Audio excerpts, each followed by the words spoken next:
Padayon nga adlaw Matinians, Mayo 4, 2024, karong adlaw. Ako si Josh Eric Gelgis. Uban ni kami alang sa mga labas nga mga balita gikan sa lokal nga panggamhanan, ubos sa administrasyon ni Mayor Michelle Lacbil Rabat. Ug aniya ang atong mga headlines. Duha ka mananagat arestado tungod sa illegal fishing. Usa ka pamilya na lumos, 8 anyos patay. Laing grass fire misilaob sa Matiaw. Ikatulong MMNR caravan karong tuiga gipahigayon sa Kalagundian. Sa sports, Matinians daog sa Super Mindanao Cup Davao Oriental Leg. Ug kadiwa sa Pangulo alang sa mga obrero gipahigayon. Kana ug uban pa sa pagbalik sa Ang Mati karon.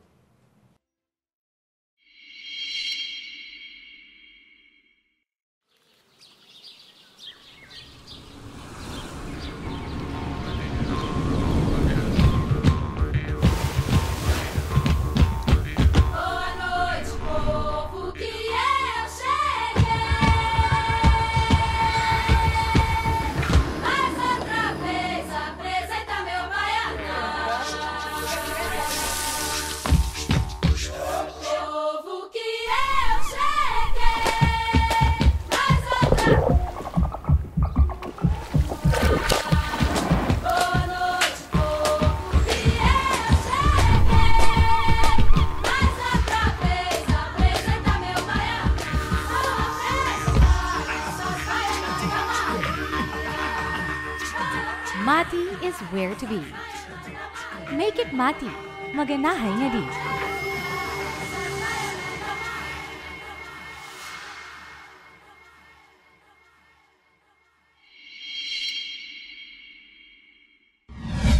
May gustong isumbong nga problema sa inyong barangay? O di ka proyektong kinahanglan ninyo nga wala nga tagad? Kung kamo nangitag kadangpan sa inyong suliran, i-report na kana sa Ang Mati karon. Kami gadawat sa reklamo, hangyo o bisan pa man unsang mensaheng gusto ninyong madunggan sa lokal nga panggamhanan. I-report na yan. Ipadala lamang inyong mensahe hangyo ug mulo sa atong Facebook page, City of Mati LGU, aron among masibya sa Ang Mati karon. Mamahimo usab kamong magpadala sa inyong video, mahitungod sa inyong issue. I-report na yan.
Matinians, andam ka ba panahon sa kalamidad? Ang Go Bag usa sa mga alibyo aron kaminusan ang epektong hatod sa kalamidad o emerhensiya. Ali, tabangan ta ka magprepara og Go Bag aron ready ka pirmi. Una, iandam ang sinina ug uban pang bisti nga magamit sulod sa 2 hangtod 3 ka adlaw. Pagkaong di dali mapan-o sama sa dilata, biskwit, noodles ug uban pa. Tubig mainom, kutsara, tinidor, plato ug plastic bags. toiletries sama sa toothbrush ug toothpaste, sanitary napkin para sa mga babae, sabon ug shampoo, hand sanitizer ug alcohol. First aid kit sama sa band-aid, mga tambal, ointment para sa mga samad, maintenance medication kung naa. Survival kit sama sa pocket knife na dunay can opener, flashlight ug posporo o lighter, ug pito. Mga gadget sama sa radyo, battery, power bank, charger ug extension cord. Human kini tanan maandam, ibutang kini sa bag na dili dali mabasa. Ang go bag ibutang sa butanganan na dali ra makita. Hinumdumi, mas luwas ang taong andam. I-ready na ang inyong mga go bags, Matinians! Kabalo ka ba?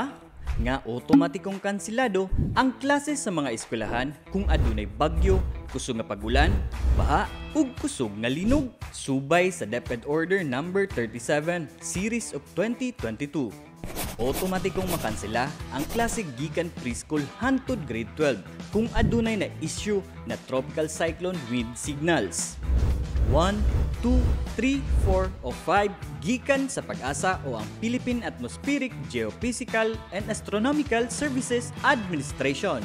Gawas sa bagyo, otomatikong kanselado sab ang mga klase kung adunay gi-issue ang Pag-asa na orange ug red rainfall warning. Mamahimo sab na magsuspende og klase ang lokal na panggamhanan tungod sa pagulan bisan og walay warning gikan sa Pag-asa. Samtang otomatikong makansela sab ang mga klase kung adunay flood warning gikan sa Pag-asa. Makansela o masuspende sab ang mga klase bisan og walay flood warning sa Pag-asa kung kini gimando sa lokal na panggamhanan. Sa panahon sa linog, otomatikong makansela ang mga klase kung lapas sa intensity 5 ang gideklara sa PHIVOLCS nakakusgon sa linog. Samtang mamahimong ikansela sa lokal na panggamhanan o mga school principal ang klase kung adunay linog na baba sa intensity 5 ang kakusgon. Kini nga polisiya mausab ang ginasubay sa Commission on Higher Education CONCHED. Karon, kabalo na ka! Dakpan ang duha ka lalaki human sila naaktuhan nga nangisda sa baybayon sa dahikan gamit ang kemikal. Si Albert Louis Villar Jr. sa report.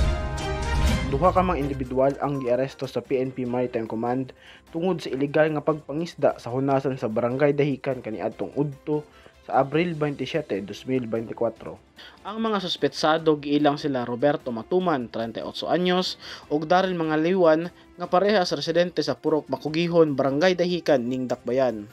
Daling miresponde ang mga personahe sa PNP Maritime Command, human sila gialerto sa mga residente sa maong lugar, ug dayong nasakpan sa mga otoridad ang duha nga nagbutang og gituuhang kemikal sa mga tidal pools sa hunasan.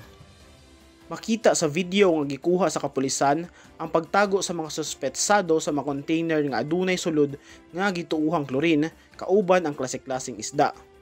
Dayong gidala sa PNP Maritime Station ang mga suspetsado nga gipailawom sa investigasyon. Kasamtangang gawaston ang duha ka suspetsado samtang ginakumpirma pa sa BFAR 11 ang kemikal nga sulod sa container. Posibleng matubang ang duha ka suspetsado og kasong paglapas sa Section 67, fishing through explosives, noxious or poisonous substance, and or electricity of the Mati City Ordinance No. 406 Series of 2020. Gipahimangnuan ni PNP Maritime Group Mati Chief Police Major Lord Harold Catabona ang katauhan nga mosunod sa mga balaod mahitungod sa environmental protection. So, my reminder is just adhere to the ordinances and laws of the Philippine Maritime areas. Lalo na rito sa Pujada Bay kasi protected area to.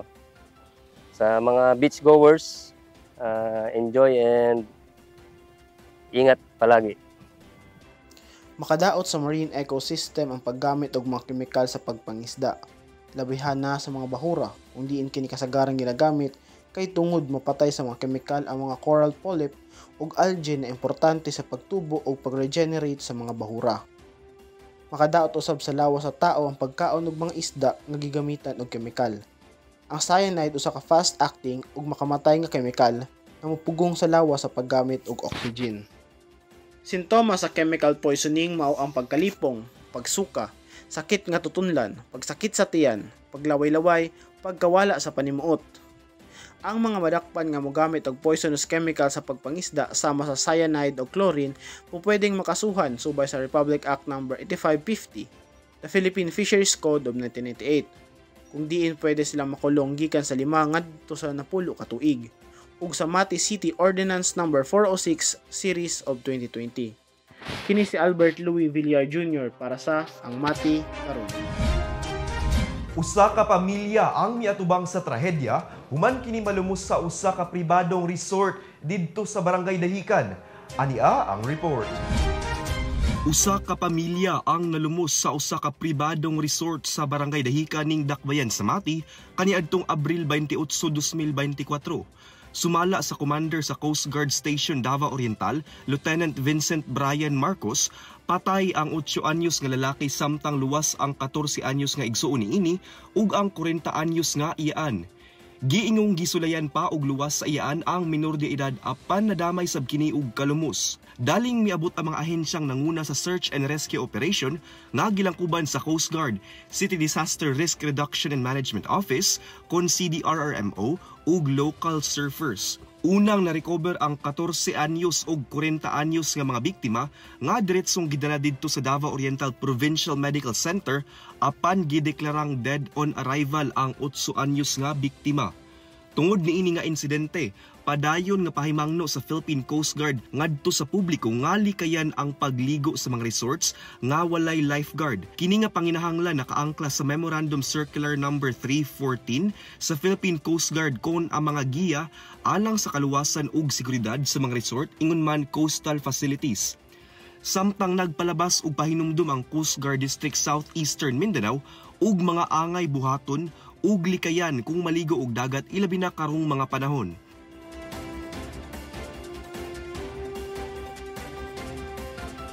Mao na kini ang ikaduhang insidente sa pagkalumos sa Dahican diin dunay nakabsan nga kinabuhi.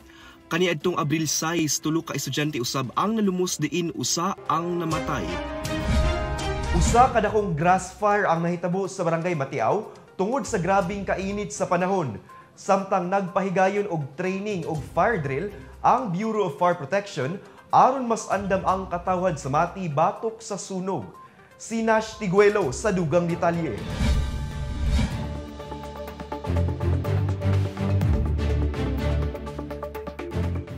Usa ka grass fire ang nahitabo sa purok magsasaka tuwa-tuwa sa Barangay Matiaw nga miug daw sa dakong bahin sa Kugunan kaniadtong Abril 19.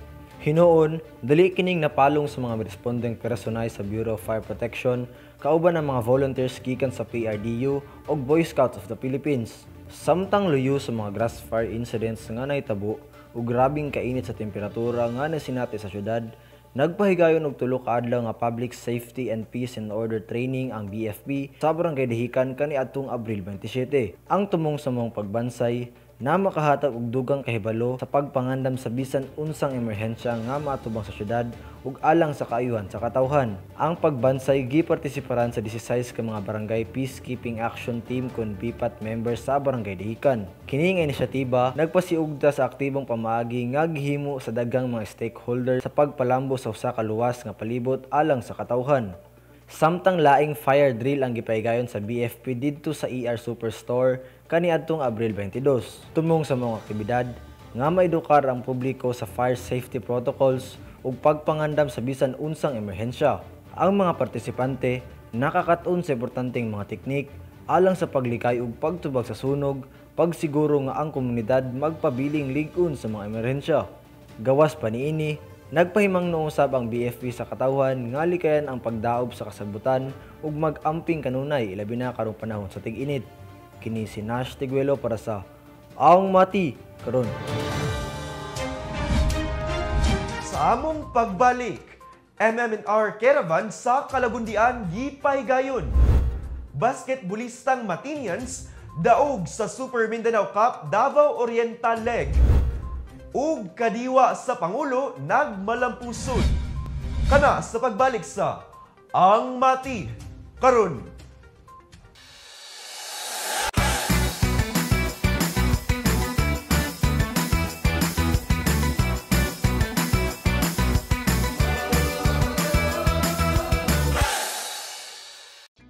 Madayaw ng adlaw Matinians, aninaw sab kita sa tong segment na Matinians on the Street. Dinhi lamang sa ang Mati karon. Ang ECT kun emergency cash transfer usa ka pamaagi sa atong nasyonal nga panggamhanan aron katabangan kadtong mga Pilipino nga nakasinati og katalagman. Tumong sa ECT nga kahatagan ang mga biktima sa baha, pagdahili sa yuta og igong ayuda aron sila makatindog pag-usab sa ilang kinabuhi uban ang ilang pamilya. Luyo sa maayong tumong nahimong kontrobersyal ang ECT gumikan kay nahimo kining pamaagi aron ang mga politiko muhatag og suborno sa ilang mga supporters bisan pa man og dili kini sila labihang apektado sa katalagman.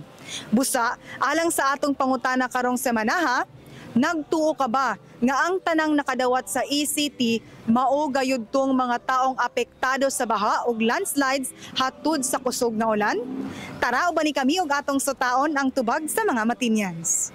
I've seen how the backer system is really on works, and it's really kind of strong, especially ani na mga hitabo na there are financial things involved. So of course, if effective siya sa other systems, then mas effective siya karon na naay money involved. And so I believe na there should be more verification processes na i-verify jud na if these people are the ones na affected and should really receive the financial assistance. Ambot lang po. Sa amo sa magsaysay magud mi nagpuyo. Wala pa man pud mi makuan gud, maabuti gud ana mga ingon ana nga interview. Wala pa mi makaahibalo pud ana, pud ambot sa katinuod pud ana nila. Kay ingon tanan man daw, tanan. Ambot pud kay tanan man daw. Paabot kami. Kung naigrasya wala pud, mao ra gihapon. Di ko sure sa nangungong na ko na dili apektado. Affected sila sa nabaan, kung di nga totally affected nga na automatic nga isip sila. Nag-iuban nga, kadawat po nga, di kayo apektado. Dili na dagan ito wala nang naapektuhan. Kadawat sa to. Kadawat. Dili. Ano man sir? Eh namay nakadawat nga wala po dili apektado sa baha o landslide. As much as possible nga gusto na ko motuo nga ang tanang nasa lista kay mga apektado, di ginato malikayan or di nato ma-deny ang kamatuoran nga dili tanang nasa listahan kay mga naapektuhan or dili kay base sa akong naobserbahan, base sa akong nakita, ang mga tao manggod hilig manggod na sila magbutang-butang ra sa mga pangalan kay uy mare nailistahan dito apil mo pangalan kay naa daw madawat na nagod. And based on my observation kining mga tawhana nga mga naapil sa listahan, makita gyud nako nga wala sila naapektuhan sa maong kalamidad nga mauuntay tumong sa paghatag sa kwarta sa gobyerno. Nagtuo ko nga tanan man jud naapektuhan kay nya naigo mo kita tanan sa katong hangin. Kita man jud tanan nato. So nagtuo ko nga tanan ato naapektuhan jud, pero kung ingon nga na damage yung dako ang ilahang patanta panimalay, depende na po na kay may uban nga nagpuyo sa wala sa baybay, nasa maayo ang pagka nasa taas, so di gyud sila ang kanal nila ug mga unsa pa di basta-basta maguba baron. So napiktuhan tanan, pero sa damage siguro dili tanan parehas sa damage. Dili man. Ano man sir? Basi dili sila mao katong nalista na dapat mo dawat. Basi katong lista mo dapat mo dawat. Motuo jud ko ana ma'am. Nga katong nasa lista katong naapektuhan o wala naapektuhan, na-appeal pang pulo lista. Oo. Kuan dili. Ano po? Kay naman po uban gud ato tinga nalista lang pero wala to naapektuhan. So unfair. Ug mao kana ang tubag sa Matinians kabahin sa atong pangutana karong semana. Ubani na usab kami sunod semana dinhi lamang sa Matinians on the Street. Ako si Jilbis Jean Patalinghog. Amping.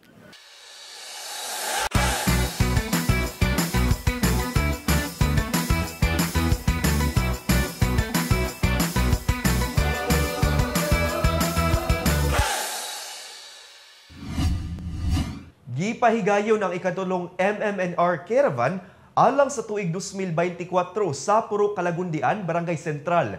Samtang sa 101 ka partisipante, sulod sa top 25 ang programang MMNR Family Caravan alang sa Zero Hunger Initiatives for Galing Pook Awards. Si Jilbis Jean Patalinghog sa report. Alang sa katulong hugna sa Maternal, Mental and Nutritional Recovery Caravan kon MMNR para sa tuig 2024, malampuson kini nga gipahigayon sa Purok Kalagundian, Barangay Sentral kon Central 5 kaniadtong Abril 29. Gipili ang purok na hatagan sa mga serbisyo tungod kay aduna kini taas nga malnutrition rate nga 41 ka identifikadong undernourished nga mga bata ug isa kini sa slum area kung asa adunay daghan ang nanginahanglan og klase-klaseng serbisyo sama sa healthcare, nutri-care ug trabaho care. Adunay usab managlahing serbisyong panlawas nga hatod sa caravan sama sa mga musunod. Sa pagpanguna ni Mayor Michelle Nakpil-Rabat, misalmot ang nagkalain-laing ahensya sa gobyerno sama sa SSS, NBI, CPDO, CHO, Lingap, PESO, NGO na Greencom ug uban pa alang sa nasangpit nga one-stop services caravan kung diin ubay-ubay ka mga individual ang natabangan sa maong purok. Dakong pasalamat sa mga taga-Purok Kalagundian sa mga serbisyo nga ilang nasinati kung asa masgi pa simple o gipaduol kini alang sa ilang kaayuhan. Yan, salamat po sa administrasyon ni Mayor Madam Richelle at saka sa kabuhan po ng Davao Oriental, lalo-lalo na sa lahat ng may mga concern sa akin bilang senior citizen at nangangailangan talaga ng tulong. Thankful ko kanay nga program, especially there is na butya diri sa amoa and ako gyud tabang sa amoa. Samtang mitambong usab si Mayor Michelle Nakpil-Rabat sa maong aktibidad, diin iyang gipasalig ang tinud-anay nga serbisyo sa City of Mati LGU ngadto sa katawan sa Mati, ilabi na sa mga lugar diin gikinahanglan ang serbisyo publiko. Sa laing bahin, sa 101 ka LGUs, ang MMNR Family Caravan Program maoy usa sa top 25 ka LGU nga napili para sa site validation phase sa Zero Hunger Initiatives for Galing Pook Awards na proyekto sa Department of Social Welfare and Development kon DSWD nga nagtumong sa pag-ila sa mga proyekto o programa sa mga LGU sa tibok nasod bahin sa food security, nutrition and health. Adunay gipahigayon nga duha ka adlaw nga assessment ug validation nga naglambigit sa document review, site visit sa mga importanteng lugar, panag-inistoryahay uban ni City Mayor Rabat, MMNR Family Caravan Core Team ug ang National Selection Team alang sa question and answer session ug direktang komunikasyon sa mga benepisyaryo sa programa ug mga stakeholders niini alang sa pagsusi sa maong proyekto. Karong bulan sa Hunyo, mahibal-an ang resulta sa Zero Hunger Initiatives for Galing Pook Awards. Kini si Jilbis Jean Patalinghog para sa Ang Mati Karon. Daog ang mga basketballistang Matinian sa gipahigayon na Super Mindanao Cup Basketball Tournament. Si Peter Jan Buencamino para sa atong sports balita. Kampyon ang mga Matinian bowlers na Mati Eagles 17 under ug Mati Eaglets 13 under sa Super Mindanao Cup Mati qualifying leg nga gipahigayon niadtong Pebrero 24 hangtod Abril 28, 2024 dito sa Provincial Capitol Covered Court dinhi sa Dakbayan sa Mati. Gipildi sa Team Mati ang MCBC ug ang Governor Generoso team sa ilahang mga championship matchups. Gipildi sa Mati Eaglets ang MCBC sa score na 58-55 o gidominar sab sa Mati Eagles ang Governor Generoso sa score na 83-80 sa giingong torneo. Ang maong paugnat sa kusog gitambungan sa mga nagkalain-laing team sa Dakbayan sa Mati ug lakip na sab ang duha ka teams nga gikan sa Governor Generoso. 17 under Mati Eagles, Govgen, Tibanban National High Schools, Lupian Blazers, MCBC, AIS Basketball. 13 under Mati Eaglets, MCBC, Lupian Blazers, Macambol, AIS Basketball, ug Libodon. Aniya sab ang kompletong lineup para sa Matinian bowlers sa Mati Eaglets ug Mati Eagles.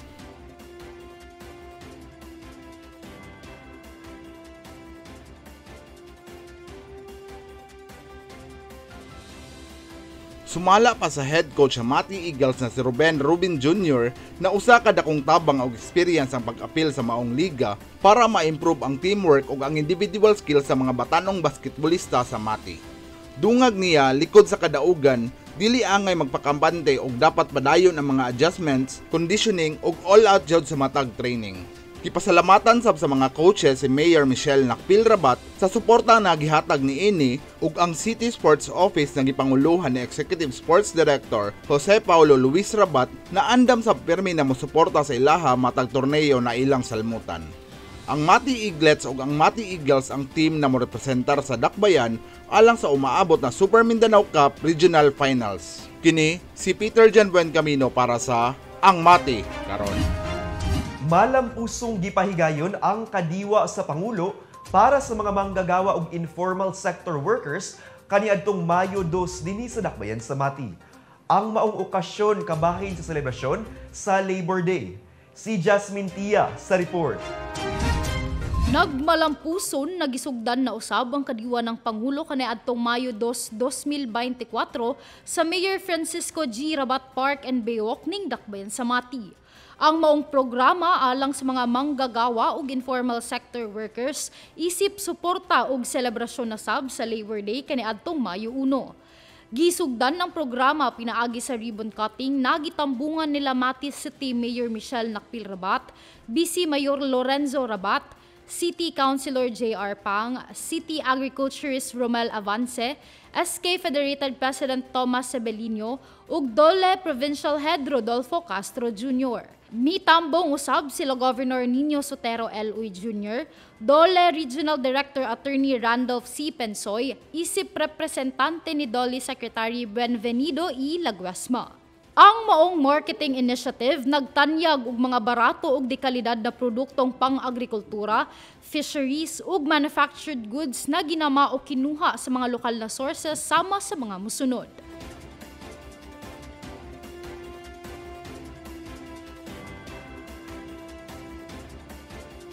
Gawas sa mga prutas ug gulay, aduna pay mga produkto ang gitanyag sa mga managlahing Farmers Association sulod sa Davao Oriental, sama sa mga boneless bangus, sinamak, hand-woven goods sama sa mga bag, sanina ug mga headbands, mga kakanin, native na mga manok, mga pastil ug uban pang produkto.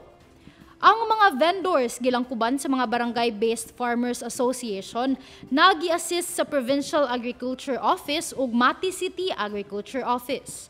Last year, pwede maghinambog pa ulit.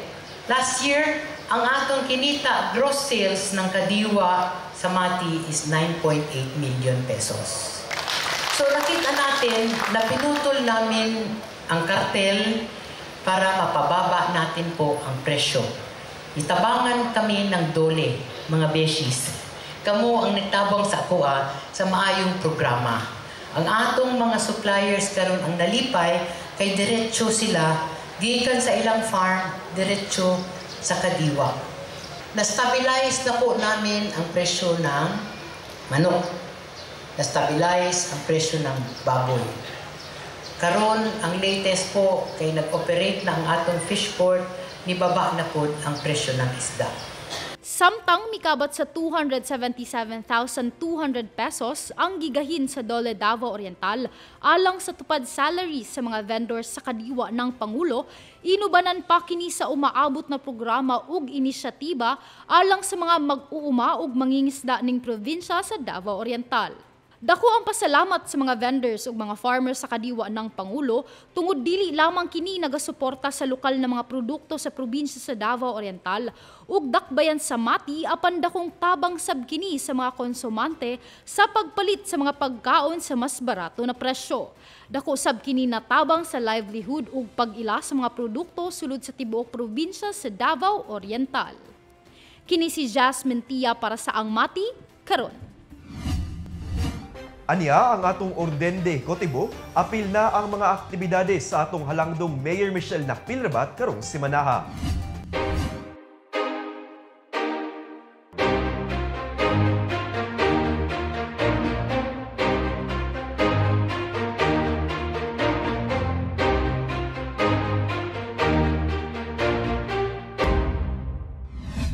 Ug mao kana ang atong mga pinakaulahing balita gikan sa City of Mati, LGU. Ako si Josh Eric Gelgis. Uban ni kami sunod semana matag Sabado diri lang sa Ang Mati. Karon, atong kanunay hinumduman nga magmakusganon, magmatinabangon ug magmahigugmaon matag adlaw.